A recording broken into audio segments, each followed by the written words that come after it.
Today's radio play, Counterfeit Currency, is based on a most interesting story which will appear in next Sunday's issue of the American Weekly, the magazine distributed with all Hearst Sunday newspapers from coast to coast. Front-page dramas are produced in the studios of the General Broadcasting Company.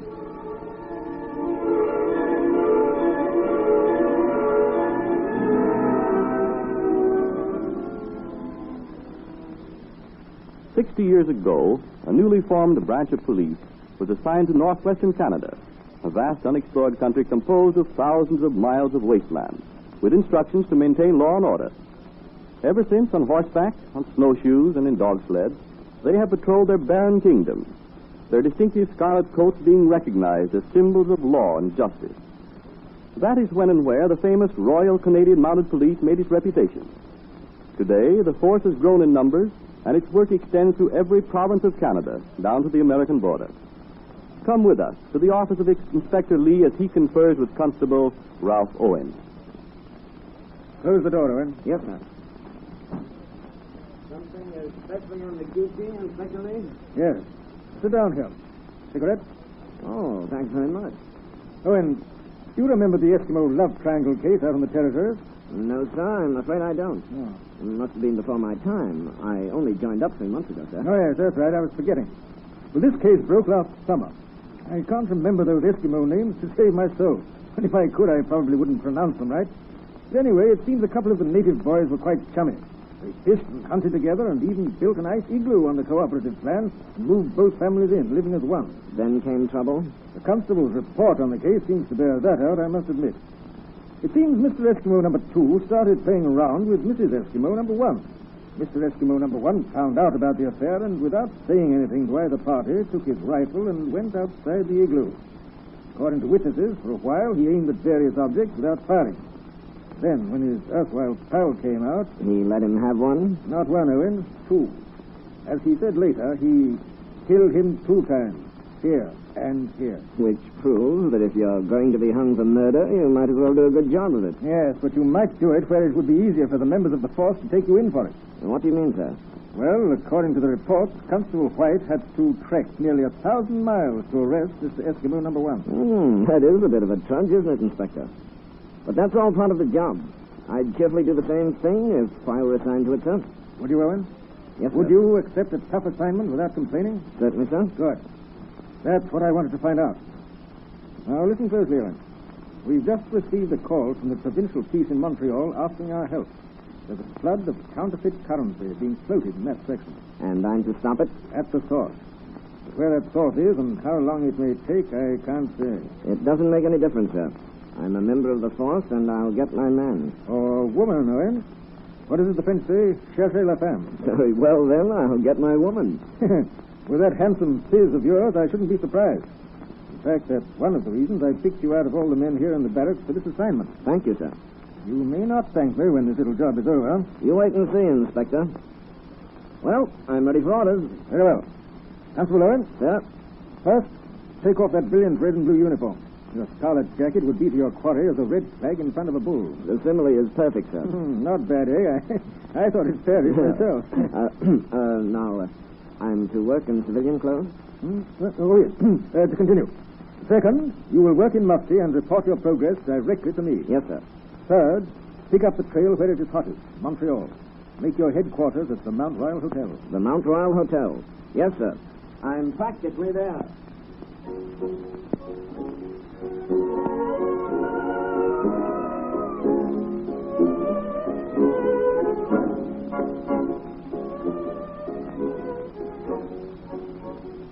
Happy? Very. And you? Of course. I'm glad.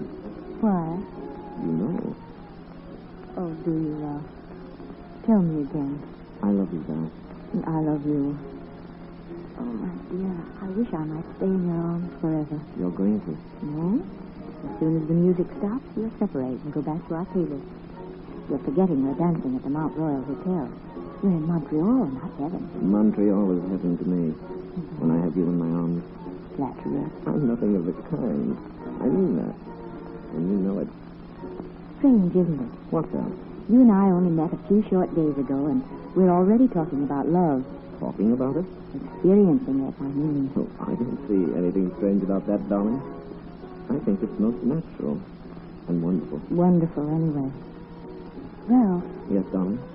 we've been together almost constantly since we met, except for tonight's dinner. You never seem to have any business to attend to. What do you do for a living? Me? Oh, I do odd jobs. Just now I'm getting some data for my boss. But when have you been getting it? While you've been asleep? Heavens, you're not a... Oh, Ralph, no, you can't be. Please tell me you're not. Not what, A Ralph? burglar. Well, of course I'm not. Thank goodness. Can you imagine the daughter of an MP? MP? Why, of course. Didn't I tell you Dad was a member of Parliament? Oh, no, you didn't. You looked at me in such a funny way when I mentioned MP. Why, Ralph? Did I? Well, I must have thought it stood for something else. What? Well, mounted police. Oh, now I'm sure there must be something shady about your work. Oh, here comes my uncle. Then here's where I lose you, I suppose. Oh, I'm afraid I must interrupt this, John. Excuse me, Mr. Rowan. Why, certainly, sir. Well, I won't, Uncle Felix. I'm sure you will when I explain the situation to you. Please come up to our suite. Since my host insists, Ralph, I'm afraid I must obey. You understand? Of course. I'll see you a little later. Yes. Let's make it au revoir. Au revoir. Now, my dear. I must ask you to listen carefully. Good evening, Constable Owen. Inspector. Why, I had no idea you... That I would be around checking up? Checking up? I don't understand, sir. Well, I haven't had a report from you for over a week. No, sir, there hasn't been anything to report. I've made the rounds of all the gaming houses and nightclubs. Not a single counterfeit bill has been passed since I arrived. Indeed. I was going to wire you for instructions tonight, sir. It looks as though our quarry had moved on to another location. Or will very shortly. What do you mean by that, sir? Look here. A Dominion banknote for $100. Yes, and only good for evidence. Who was that young woman you were just dancing with? Excuse me, sir, but I don't believe she enters into the case. Let's not discuss her, do you mind? You may be interested to know, Constable, that your lovely dance partner does enter into the case. She gave the maitre d'hotel this banknote in paying a dinner check tonight. Well, there must be some mistake, sir. Why that young lady couldn't possibly be mixed up in this. She's an MP's daughter, and... I don't care if she's a minister's daughter. She gave this banknote to the maitre d'hotel tonight. You know what your duty is, Constable. Do it.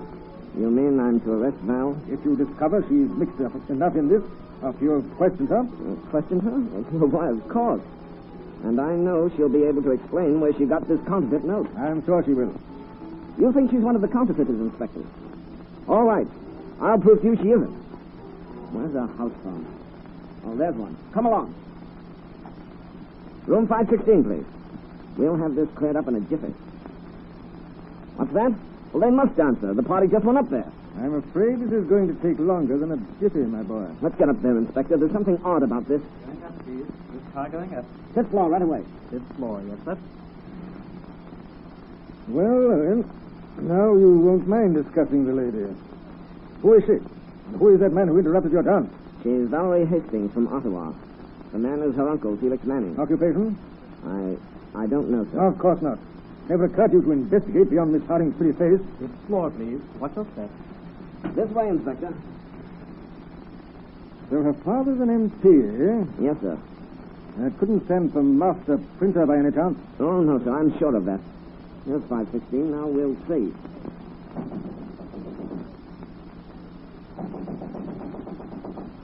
Well, Constable? Oh, here comes a maid. We'll get in there and have a look around. Maid, Yes, sir? open this door. We're police officers. And stay right with us. Yes, sir. Ah, just as I thought. They've flown the coop. Gone. And I thought... You looking for Mr. Manning? Yes, where is he? I don't know. He left in an awful rush just before you come up. He? What happened to the girl? Where is she? I don't know. Well, there's no use hanging about here, Constable. Let's go and... What's that? It seems to come from in there. Hurry, Inspector. Valerie. Say, Uncle must have forgotten her on purpose, judging from the way he's tied her up. Val, darling, what happened? Give me a hand, Inspector. Right you are. There you are. Oh, Ralph. Oh, my dear. Take it easy, darling. Just tell us what happened. Well, Uncle Felix brought me back here to the suite and said to start packing. We had to get out quickly. They were on our trail. I asked him what he meant, and he said the $100 note he had given me to get changed at dinner was counterfeit. Yes, we know about that. Go on. Well, I refused to leave until I proved my innocence, so he tied me up. He said there was no time to lose. The management had called in the police. He'd recognized a man by the name of Lee downstairs in the lounge. I thought so. Miss Hastings, I'm Inspector Lee. Oh, Was your uncle ever in Saskatchewan? why, yes. He's just returned from there. I hadn't seen him since I was a little girl, so he asked me to take this trip with him to get acquainted all over again. That beard of his almost fooled me for a minute, Constable Owen, but I... Constable. Yes, Val. Oh, so that's why you thought NP stood for Mounted Police. Yes. Inspector, what did I tell you? I was sure Valerie was innocent. You're right. Her uncle has been using her for blind. Oh, no. Miss Hastings, you have my apologies for my suspicions of you. But I regret to inform you your Uncle Felix is wanted for several major misdemeanors back in Saskatchewan. Oh, no. Where's he gone? Well, he's catching the next plane for the States. Not if we can help it. Come along, Owen.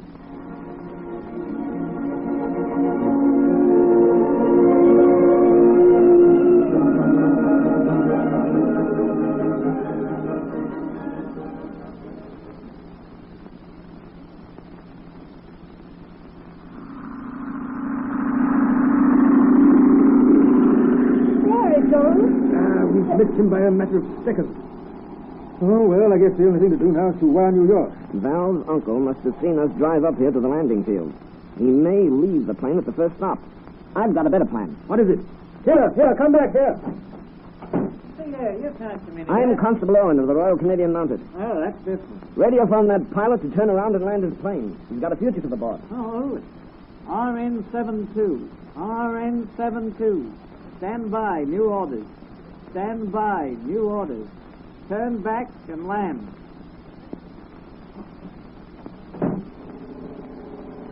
Why, it looks as though that pilot's returning and coming back. He is. By Jove, that was a smart one, Owen. I never thought of it. What, Inspector? Owen got them to radiophone instructions to the pilot to land, didn't you, Owen? Yes, sir. Well, Miss Hastings, we'll have a chance to have a chat with your Uncle Felix after all. And if we do, sir, may I have a leave of absence? I should say so. Oh, the plane's coming in now. There, he's landed. Come on, let's finish our job. Come along. What's the big idea? I got up to a swell start. Sorry, pilot. I'm Inspector Lee of the Canadian Mounted. I'd like to have a talk with that gentleman there. All right. You got me. Oh, Uncle Felix, how could you have done anything like that? Sorry, Val. I was afraid you'd be in the way. Just like the stories say, you fellows always get your men. And our women, too. Eh, Valerie? Well, you've got me, Constable. Be sure to read the interesting story of many of the cases handled by the famous Royal Canadian Mounted Police when it appears in next Sunday's issue of the American Weekly, the magazine distributed with all Hearst Sunday newspapers from coast to coast. The story of the Royal Canadian Mounted will be found in an article entitled Love and Murder in a Snow Igloo. This is Wentworth announcing and turning the microphone over to your own announcer.